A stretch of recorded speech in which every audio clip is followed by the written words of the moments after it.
Vamos a Salmo capítulo 25, versículo 14.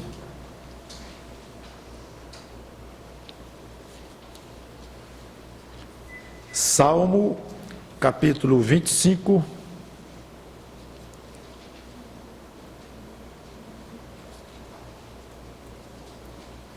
versículo 14, diz assim: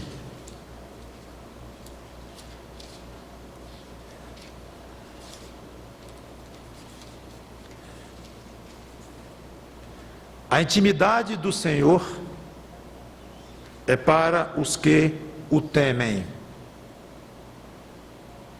aos quais Ele dará a conhecer a sua aliança. Vamos orar. Santo Deus, nosso bom Pai, nos anima a desejarmos intensamente ser mais íntimos teus. Em nome do Senhor Jesus Cristo. Amém. O título da pregação é: não apenas conheço, sou íntimo dele. A versão corrigida diz: o segredo do Senhor é para os que o temem, em vez da palavra intimidade. Na realidade, no termo original hebraico, a ideia é de um relacionamento confidencial, de uma amizade íntima. Na realidade, quem é íntimo do outro conhece segredos do outro, então, de fato, há um certo casamento de ideias aí. É natural alguém ficar orgulhoso quando conhece uma autoridade, alguém muito importante, ainda mais quando gosta da intimidade dele.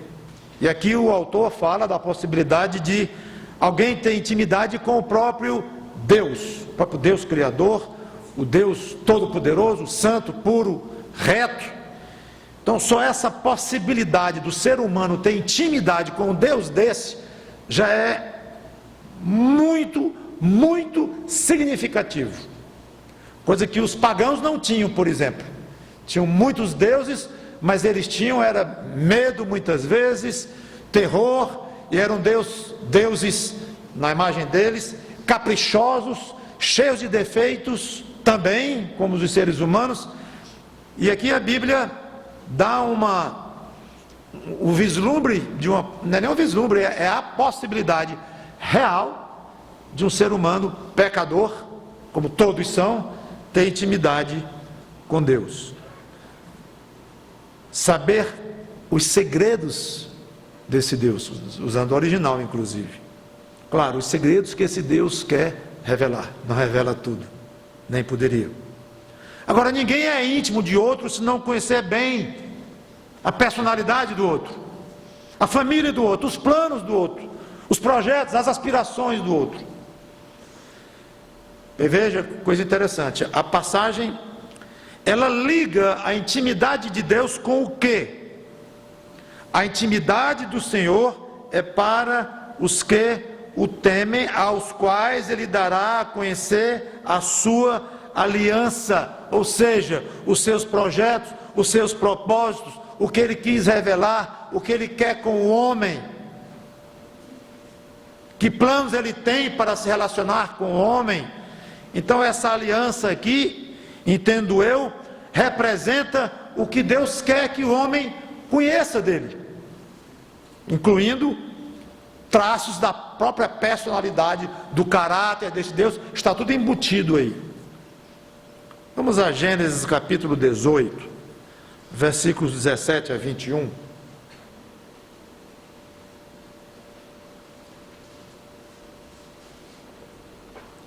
Famosa passagem que Abraão recebe a visita de 3 homens, que depois nós vemos que esses 3 homens, na realidade são 2 anjos e o próprio Deus, numa teofania, que apareceu numa forma humana, provavelmente o próprio Senhor Jesus Cristo, no estado pré-encarnação.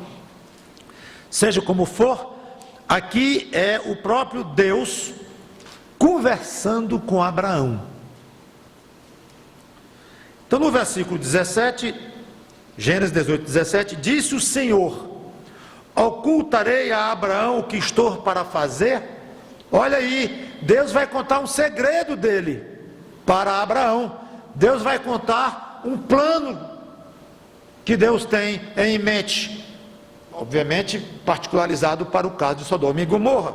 Ocultarei a Abraão o que estou para fazer? E ele mesmo responde, mas antes de responder, ele explica por que ele não vai ocultar para Abraão, visto que Abraão certamente virá a ser uma grande e poderosa nação, e nele serão benditas todas as nações da terra.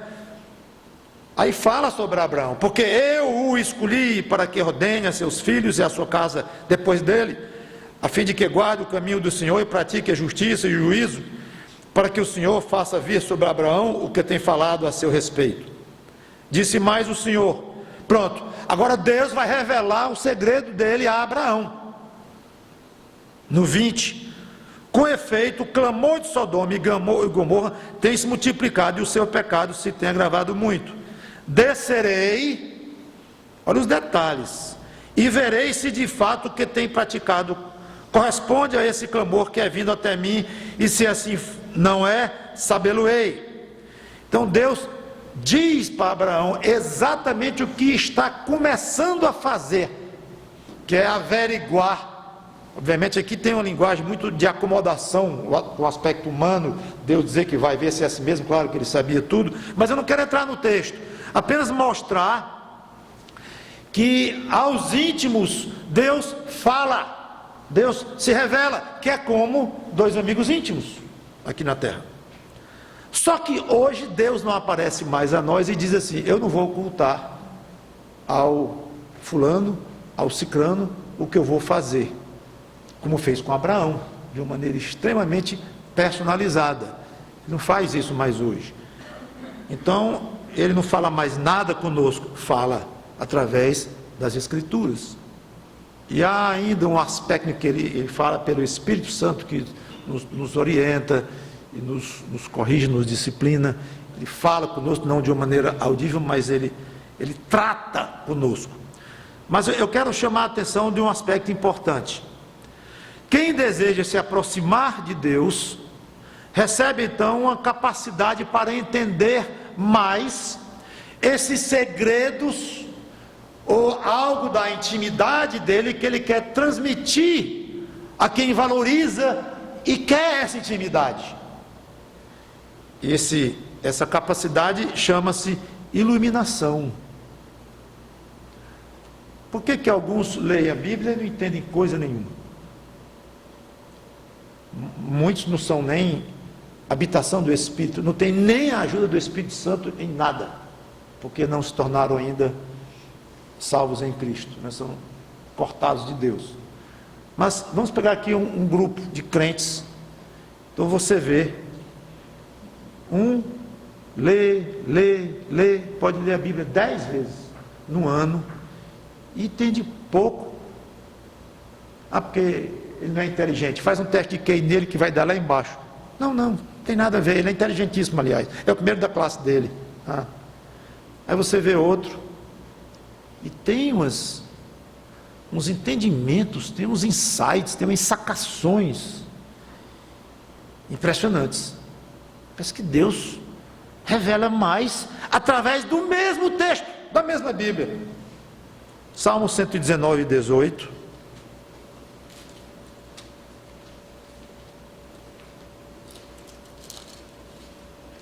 Diz assim, Salmo 119, 18. O salmista pede: desvenda os meus olhos. Para que você quer que eu desvende os seus olhos? Perguntaria Deus. Para que eu contemple as maravilhas da tua lei. Essa capacidade de contemplar. Vamos para o versículo 125 do mesmo salmo. Sou teu servo, dá-me entendimento, para que eu conheça os teus testemunhos. É claro que esse conhecer é entender. Se for só ler, então abra e lê. Não precisa nem entendimento. Se esse conhecimento for só ler, uma criança lê. Mas não, é evidente que o salmista pede por capacidade de entender melhor o que Deus quer dizer. Duas passagens no Novo Testamento, 2 Coríntios capítulo 4, versículo 6, sobre essa capacidade de entender mais as coisas de Deus, das Escrituras, para ganhar intimidade com Ele, que é o nosso assunto. 2 Coríntios 4 e 6 diz: porque Deus que disse, das trevas resplandecerá a luz, Ele mesmo resplandeceu em nosso coração, para iluminação do conhecimento da glória de Deus na face de Cristo, mostrando esse fenômeno, ou essa atuação que o Espírito Santo tem no crente, mais ou menos. Efésios capítulo 1, versículos 17 e 18, diz assim, Efésios 1, 17 e 18: para que o Deus de nosso Senhor Jesus Cristo, o Pai da glória, vos conceda o espírito de sabedoria e de revelação no pleno conhecimento dele, iluminados os olhos do vosso coração. Aí mostra o efeito dessa iluminação, para saberdes, qual é a esperança do seu chamamento, da sua chamada. 2, qual a riqueza da glória da sua herança nos santos. 3, qual a suprema grandeza do seu poder para com os que cremos. E a passagem continua. Então aqui é uma aula sobre esta iluminação que o Espírito Santo concede aos crentes, e a consequência dessa iluminação, que obviamente eu não vou desenvolver, mas fica aí o desafio. Peça a Deus que lhe ilumine o seu conhecimento, ilumine o seu coração, lhe ajude a entender as profundidades, que Ele permita que você conheça das Escrituras. Não é algo fora do comum, no sentido de conhecer mistérios que Ele não revelou a ninguém, algo bem especial, só a você. Nem estou falando de espécie ou de uma categoria de crentes que alcançam um nível tal de revelação e de conhecimento só reservado a poucos, e certos segredos que Deus guardou para alguns. Não estou falando disto, porque os segredos que Ele tem para, eu não vou dizer nem para os crentes, para a raça humana inteira, está aqui dentro. Tudo o que Ele quer que o homem conheça dele está aqui dentro. Eu estou falando de crentes que valorizam mais conhecer este Deus, entendem que a maneira de conhecê-lo melhor é mergulhando nas Escrituras, mas vai entender que para mergulhar e compreender o que está aqui só com a ajuda de Deus, ajuda esta chamada iluminação, e pedir de uma maneira consciente, de uma maneira repetitiva, até frequente, mesmo como um objetivo claro: Senhor, me ilumina, abre meu entendimento para entender o teu segredo. Para que você quer isso? Para ser o sabichão? Para ser um grande pregador? Para fazer um livro dessa grossura de teologia? Não, é para ser íntimo teu mais, para te conhecer melhor. Eu quero mais intimidade contigo. Um crente que pede iluminação para entender as Escrituras com o objetivo de ganhar intimidade com o Senhor Jesus Cristo, intimidade com Deus, tipo da oração extremamente doce ao paladar de Deus, com certeza. Agora, para alguém ter essa intimidade, a própria passagem já mostra duas necessidades. Primeira, a intimidade do Senhor é para os que o temem. Então, temor, que significa respeito, reverência, reconhecimento de que Ele é Deus, conhecer a distância entre você e Deus. É interessante, eu com os netinhos, querendo intimidade com eles e amizade com eles, brinco com eles. Eles não entendem bem a diferença e brincam comigo, e às vezes de uma maneira que eu tenho que dizer: respeite o vovô. Aí eu tenho que parar e pensar, eu tenho uma certa culpa, porque eu estou brincando com eles, e eles estão querendo brincar comigo. E na brincadeira deles, eles dizem um termo, falam de uma forma tal, que não entenderam ainda que, mesmo tendo intimidade com o vovô, não pode igualar o vovô com o coleguinha da escola. Mesma coisa passa com o pai, passa com a mãe, claro. Então, a intimidade não significa que desaparece alguma distância que exista entre as duas pessoas que querem intimidade e que de fato são íntimas. Há distâncias entre um empregado e um patrão, entre um pai e um filho, entre uma autoridade e um que não tem autoridade, que recebe a autoridade do outro. Podem até ser íntimos, mas existe diferença.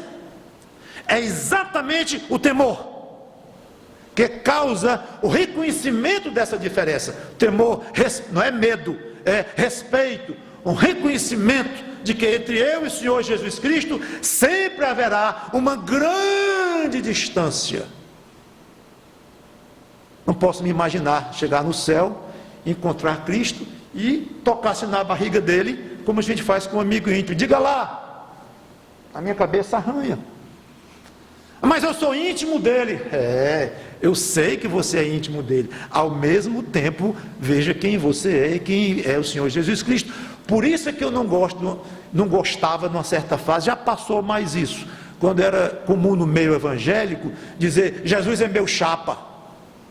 Eu sempre achei aquilo de mau gosto. Jesus na veia. Eu gosto de Jesus na minha veia. E certas expressões que eu achava que estavam confundindo, talvez não, eu acho que de boa vontade, querendo mostrar intimidade, talvez tivessem até intimidade mesmo com ele. Crentes novos, alguns que falavam isso, eram pessoas que foram viciadas, em vez de droga nas veias, agora vai ter Jesus na veia, e Jesus foi o primeiro surfista, porque ele andou em cima do mar e botava adesivo nos carros. Homem, não chamo Jesus de surfista, não. O surfista é tão diferente a imagem que nós temos de surfista. Não, mas é porque eu sou surfista e me converti e amo a Cristo. Eu entendo isto, mas olha o temor. Procura intimidade com Cristo. Sim, isso é saudável, é ótimo, mas não confunda. Confundiu, dá problema. É esse tipo. Exatamente esse tipo de arranhão que causa em nós, em alguns pelo menos, porque não tem, está faltando alguma coisa, é o temor, é a reverência. Então, primeira coisa, temor a Deus. Nunca, por mais íntimo que você venha a ser de Deus, do Pai, de Cristo, do Espírito Santo, nunca confunda isto com ser absolutamente igual e não despreze a reverência, o respeito, o temor. Em Provérbios capítulo 3, versículo 32, há uma passagem que fala uma frase fala na mesma palavra aqui, intimidade. Provérbios 3 e 32, que diz assim: porque o Senhor abomina o perverso, mas aos retos trata com o quê? Intimidade. Mesma palavra no hebraico. Então, segunda necessidade para quem deseja ser íntimo de Cristo, retidão. Andar em retidão, ou seja, conforme os padrões dele, ou seja, em obediência. Não pense em ser íntimo de Deus e ao mesmo tempo ser desobediente ou não dar muito valor aos princípios dele, ao que ele quer de você. É incompatível. Então, pense em temor e pense em retidão, obediência aos princípios de Deus. Agora, bom mesmo é se nós tivéssemos um modelo na raça humana de intimidade com Deus, para nós podermos tomar como exemplo. Nós temos esse modelo, o Senhor Jesus Cristo, raça humana, ele é da raça humana, perfeito homem. E eu quero tocar em alguns pontos aqui do Senhor Jesus Cristo com o Pai, para mostrar alguns aspectos da intimidade dele e tirar algumas lições. Vamos a Lucas capítulo 10, versículo 20. Lucas 10, versículo 20. Eu vou ler o 20, apenas para mostrar que ele estava falando com os discípulos. Versículo 19, eu vos dei autoridade e tal, está falando com os discípulos. Versículo 20, não obstante, alegrai-vos, não porque os espíritos se vos submetem, sim porque o vosso nome está rolado nos céus. Aí no 21, naquela hora, exultou Jesus no Espírito Santo e exclamou, graças te dou, ó Pai, Senhor do céu e da terra, porque ocultaste essas coisas aos sábios instruídos e as revelaste aos pequeninos. Sim, ó Pai, porque assim foi do teu agrado. 22, tudo me foi entregue por meu Pai. Ninguém sabe quem é o Filho senão o Pai. Ele não está mais falando com o Pai no 22, está falando com os discípulos de novo. Então no 19 ele falava com os discípulos, no 20 ele falava com o Pai, e no 21 falava com o Pai, e no 22 voltou a falar com os discípulos. Ele misturava conversas com os discípulos com conversas com o Pai. Ele mesclava. Sabe a ideia que dá? É que ele queria envolver o Pai com o que estava acontecendo aqui. Pai, vamos entrar nessa conversa. Pai, obrigado, porque tu revelaste coisas fantásticas a esses pequeninos. Aliás, estou falando com eles, mas, pessoal, um minutinho aqui. Aí fala com o Pai, aí depois volta a falar com ele, porque o meu Pai, ele mistura conversa com discípulos e conversas com o Pai. Eu acho isso belíssimo. Você tem esse costume, está estudando matemática, ele para e diz, Senhor, coisa linda que eu estou vendo aqui, como é que pode, essa fórmula aqui, esse conhecimento que tu deste a esse gênio, que eu estou estudando aqui, que coisa fantástica. Aí volta para a matemática, aí mistura matemática com o Pai. Outro dia eu estava visitando um amigo, gravemente enfermo, queria ser submetido a uma cirurgia, e eu tinha pensado, antes de ir embora, eu vou fazer uma oração aqui. Aí na hora de ir embora, antes de eu falar, vamos orar. Eu pensei que coisa gostosa, os dois tiveram a mesma ideia, conversando com o outro, aí oramos a Deus, aí depois voltamos a conversar de novo. Agora, eu sei que faz parte de uma visita mais formal, em que um está muito enfermo, vai ser operado e tal, eu sei que faz parte essa oração, muitas vezes no final de uma visita. Então não estou indicando que obrigatoriamente isso mostre intimidade com Deus, pode até nem mostrar, mas eu estou dando um exemplo em que nós poderíamos fazer isto de uma maneira muito mais intensa, muito mais natural, não apenas visitando alguém de uma maneira muito formal, que talvez nem voltasse da mesa de cirurgia, mas natural, batendo um papo. Rapaz, vamos fazer uma oração aqui bem rápida a Deus, em pé aqui na calçada mesmo? Vamos. E ora ali 30 segundos a Deus. Entrosa o Pai no assunto, entrosa, né? Ele sabe de tudo. Mas entrosa, envolve, e ora bem rápido e volta a conversar com o irmão lá. É isso que eu acho. Isso nós fazemos muito pouco. Orar no fim da visita a gente faz muito, mas fazer isso de maneira muito mais informal e muito mais frequente, fazemos pouco. Jesus fazia bastante.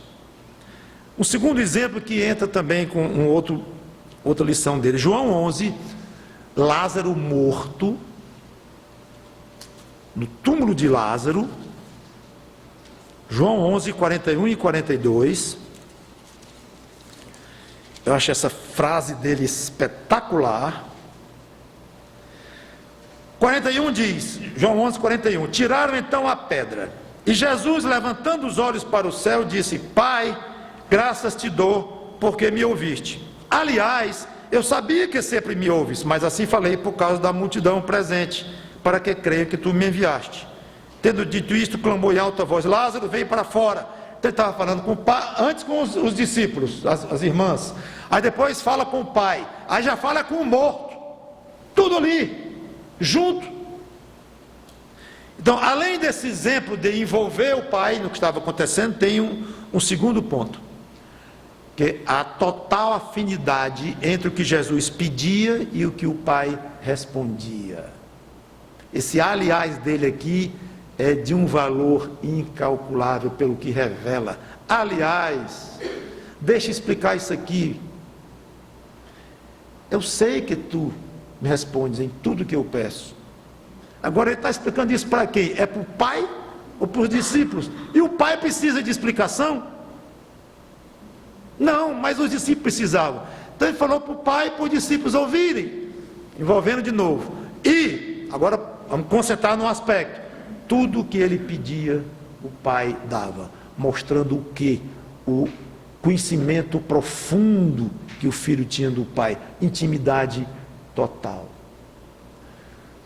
Quando se tem intimidade com o outro, sabe-se até o que o outro vai dizer, muitas vezes.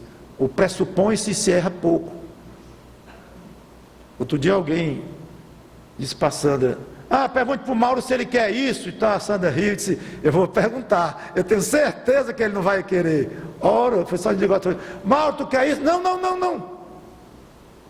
Intimidade demais. Ela tinha absoluta certeza que eu não ia de jeito nenhum querer aquilo que me sugeriram lá. Intimidade. Então Jesus Cristo tinha um nível de intimidade com o Pai que ele até explica aqui para os outros compreenderem. Tu me respondes tudo.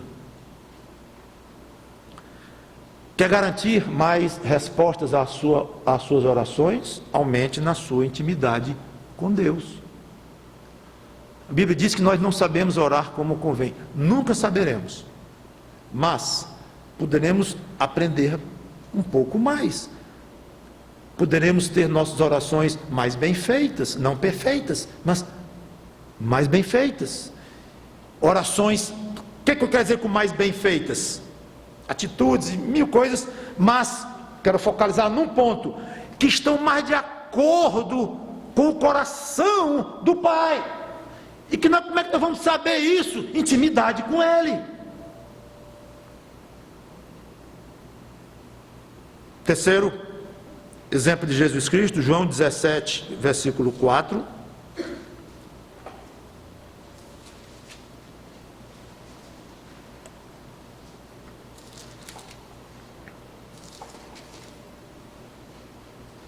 Eu te glorifiquei na terra,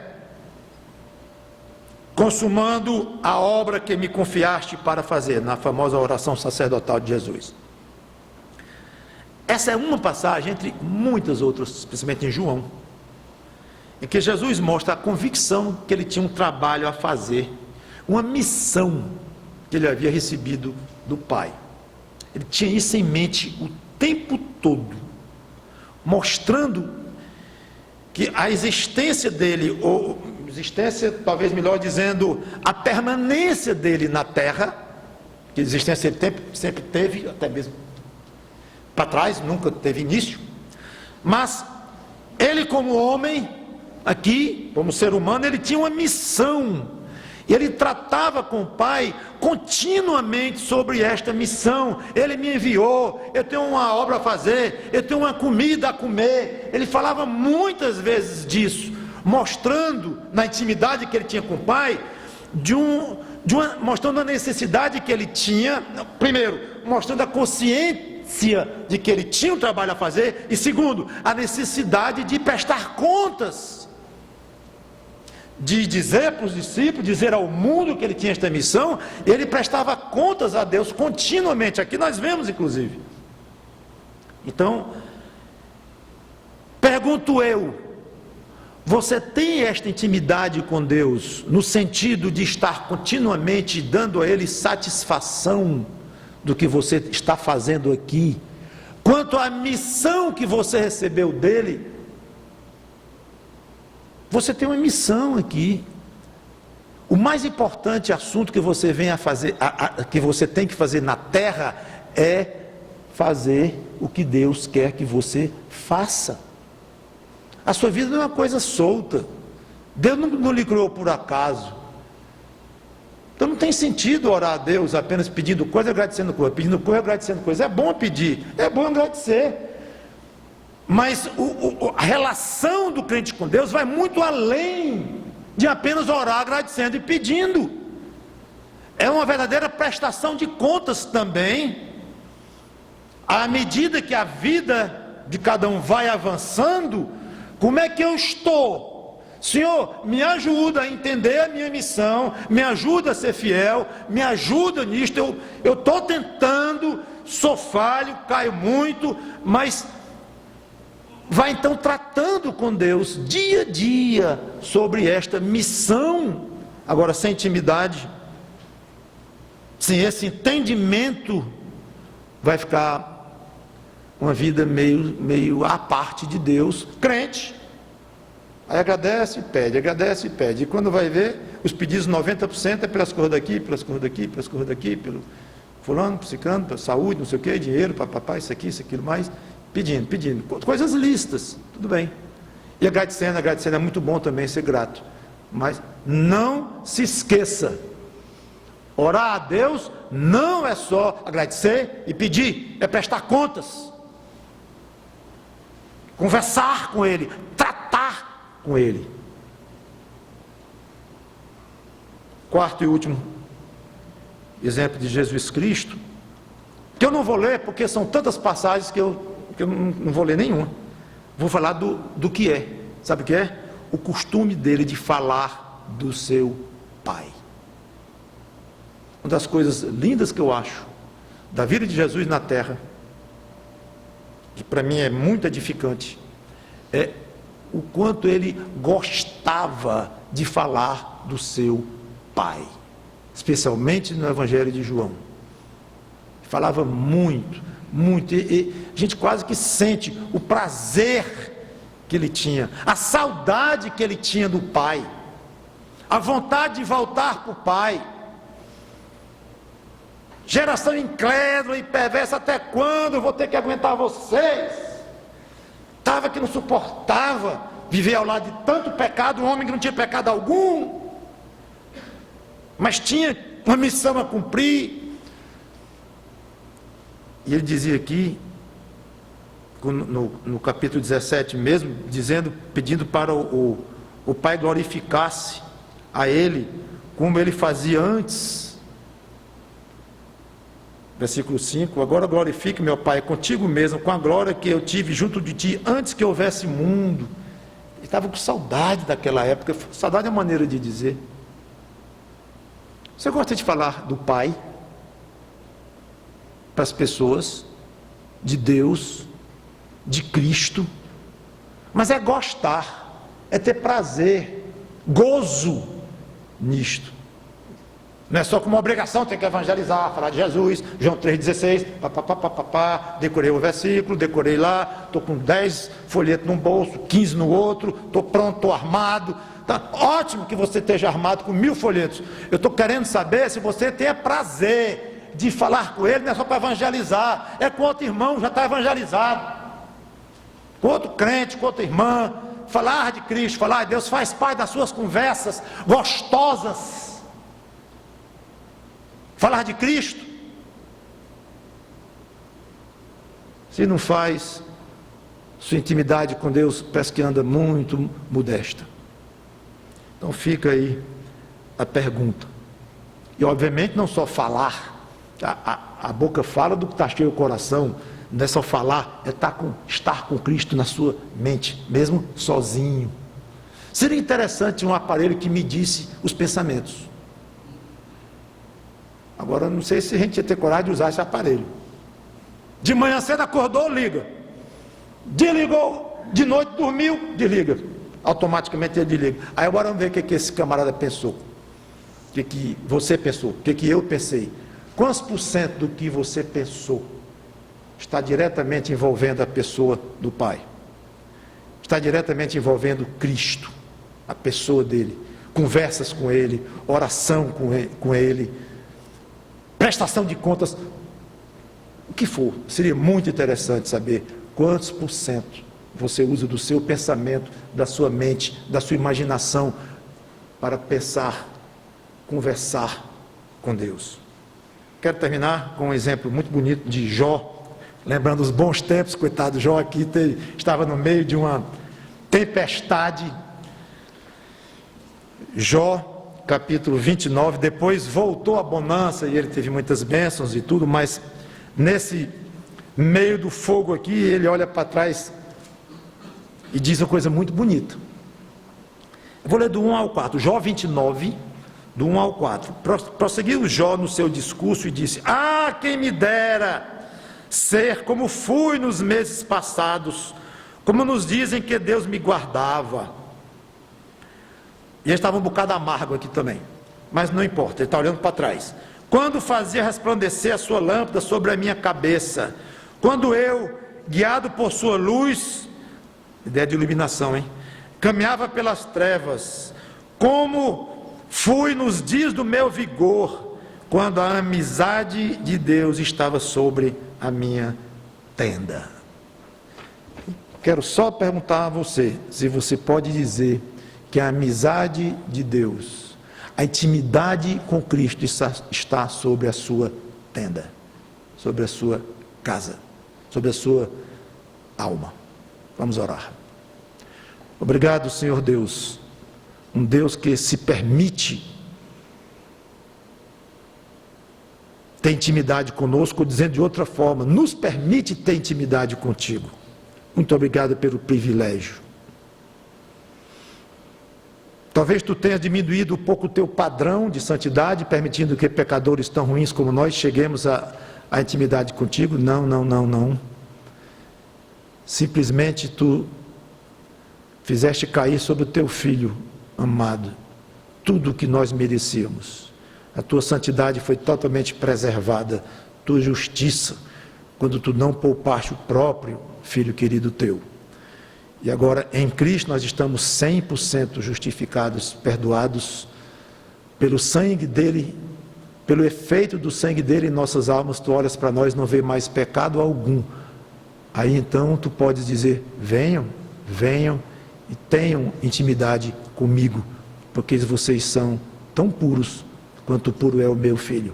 Obrigado pelo privilégio de podermos ao menos chegar na tua presença, que já seria um grande privilégio, mas muito além disso, podermos ter intimidade contigo.